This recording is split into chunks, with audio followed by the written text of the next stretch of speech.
The Ford Motor Company released one of the most famous cars in the history of the world in the mid 1960s, the Ford Mustang.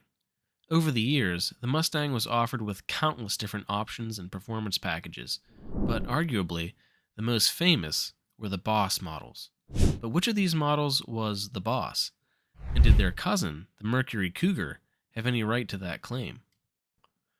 The Mustang Boss 302, produced between 1969 and 1970, was developed by Ford under the direction of former General Motors and Corvette co-designer Larry Shinoda.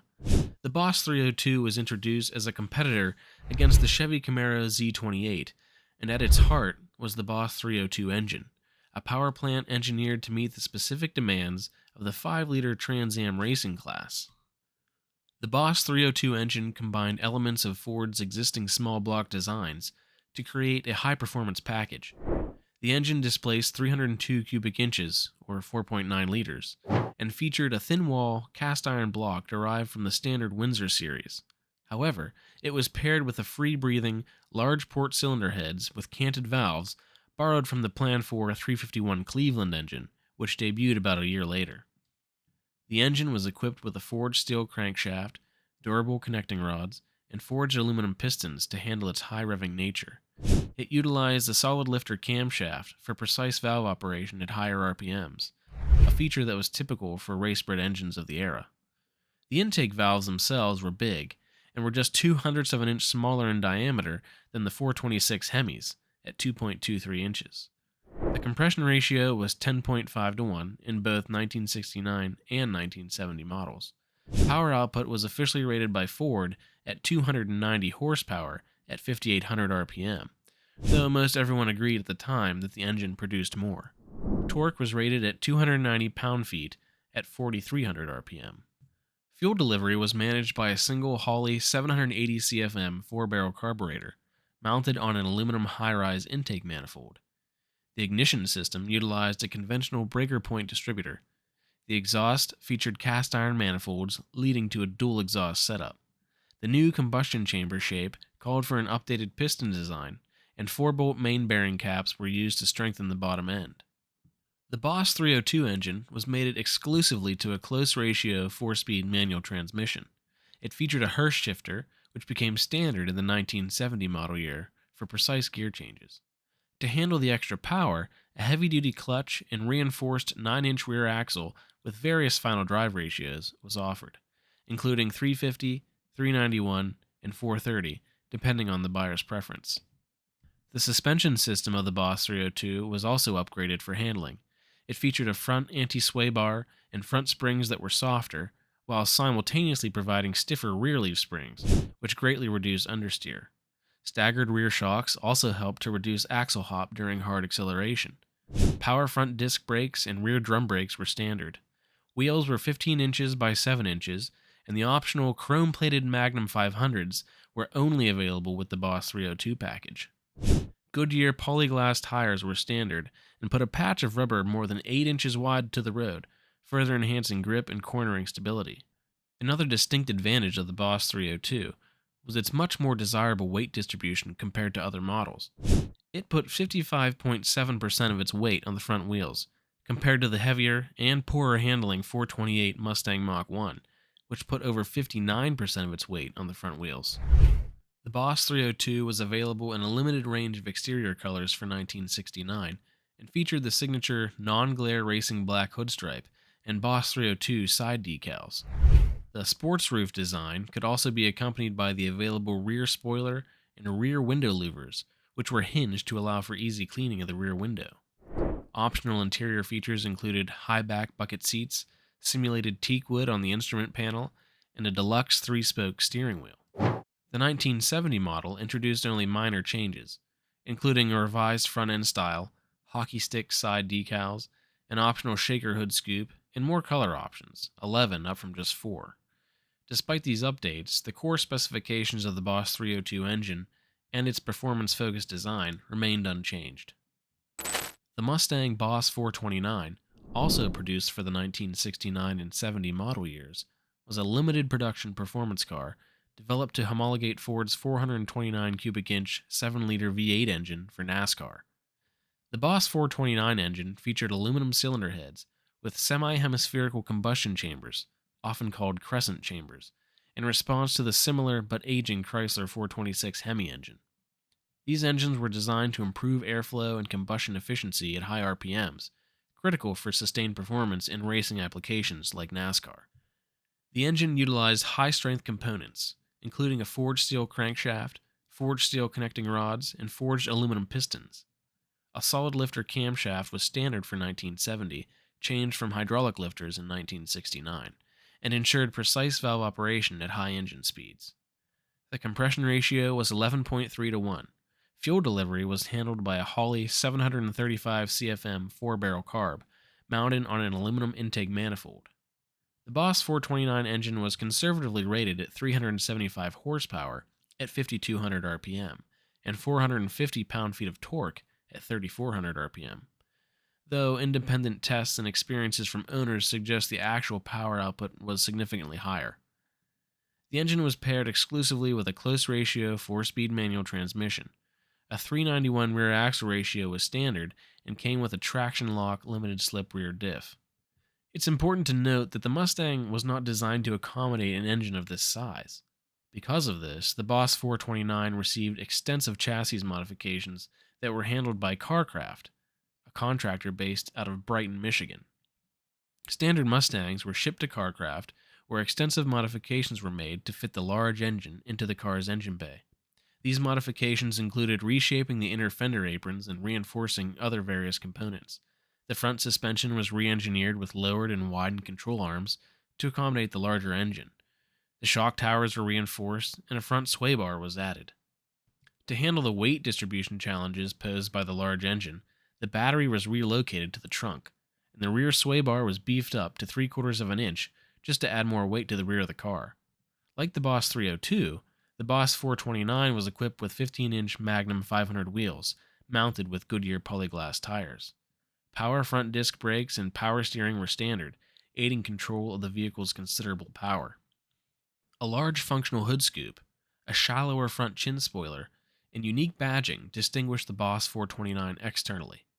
Interestingly, the faux rear quarter scoops, which were eliminated due to being fake on the Boss 302, were retained on the Boss 429. It's no doubt that the Boss 429 looked the part of the big brother. With the prominent front end, massive hood scoop, and rear quarter scoops, the 429 was aesthetically imposing. There were also no body-length decals like could be found on the Boss 302, just a simple Boss 429 badge, and that's all that was needed. Decals were child's play to a 429 driver. Optional features included a rear decklid spoiler and rear window louvers, again similar to the Boss 302. On the interior, the Boss 429 came with high-back bucket seats, a standard 8,000 RPM tach, and a Hurst shifter for the manual transmission. Despite its performance orientation, the Boss 429 maintained a level of refinement similar to other premium Mustang trims of the era. As the NASCAR homologation only required 500 production vehicles equipped with the powertrain, production of the Boss 429 was limited to 857 units in 1969 and 499 units in 1970, making it one of the rarest and most collectible Mustangs ever produced. Only produced for one model year, the 1971 Mustang Boss 351 is also rare, with only a little more than 1,800 ever made. The high-performance 351 cubic inch 5.8-liter Cleveland V8 engine delivered 330 horsepower at 5,400 RPM and 370 pound-feet of torque at 4,000 RPM. Carryovers from previous Boss models included the solid lifter camshaft, large port cylinder heads with canted valves, the standard 391 rear axle ratio with the traction lock limited slip diff, and mandatory 4-speed manual transmission with Hurst shifter. This special, high-output version of the 351 Cleveland power plant has very little in common with the previous generation Boss 302 V8. Stroke was increased by half an inch, and all of the basic components, including the block, crankshaft, connecting rods, and pistons, are different. Ford chose to utilize an Autolite 4-barrel carb with 750 CFM of airflow. The 11-to-1 compression ratio meant that premium fuel was required in the 351. Ford recommended that an engine oil cooler be installed for what they called heavy-duty operation on the drag strip or track.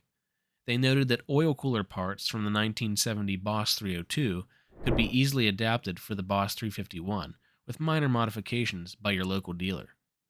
According to official numbers from Ford, the Boss 351 was slightly faster to a quarter mile from a standing start than the Boss 302, and was quite nearly as fast as the Boss 429, give or take a tenth.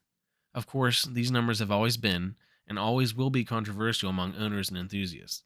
Feel free to share your streetlight drag race stories in the comments.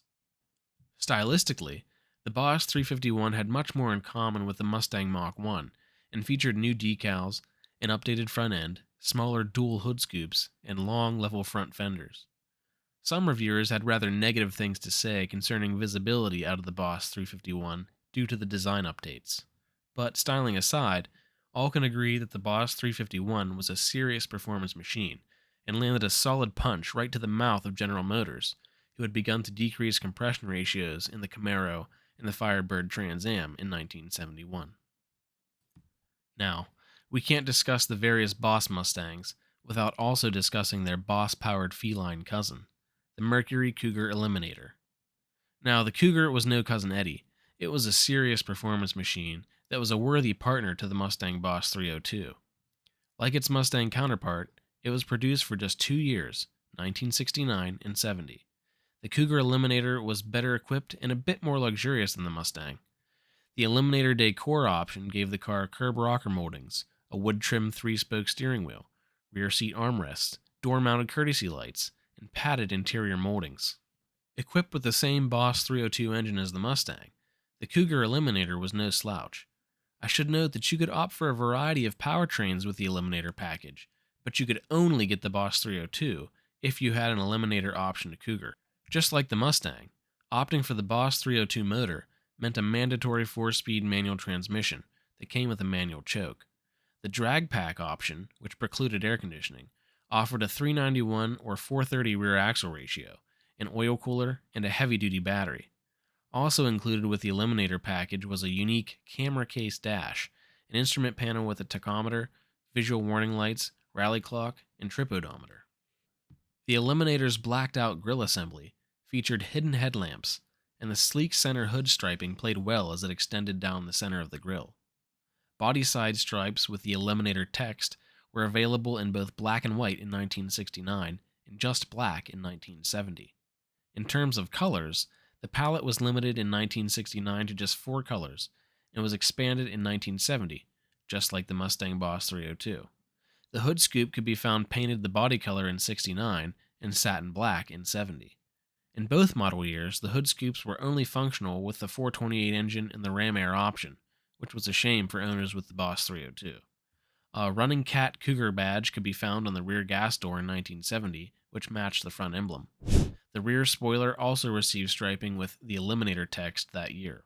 In total, there were just over 4,500 Cougar Eliminators built between 1969 and 1970. Personally, of all the Boss-powered cars discussed in this video, I prefer the looks of the Cougar Eliminator the best. The hidden headlamps, the slim wide hood scoop, and striking beveled rear taillights all give the Cougar a rather sophisticated yet somehow aggressive look all at once. The Cougar would have been an amazing sleeper car. Let me know your thoughts about which car is best looking in the comments. So, to answer the question, which Boss is Boss? Well, that's a pretty easy answer. All of them. Ford had already created an icon in the Mustang, but the Boss models captured the essence of American muscle and continue to do so today. So which Boss do you prefer? Let me know in the comments below. And if you liked the video, please give it a like and subscribe to the channel. It helps bring more content like this. Thanks for watching.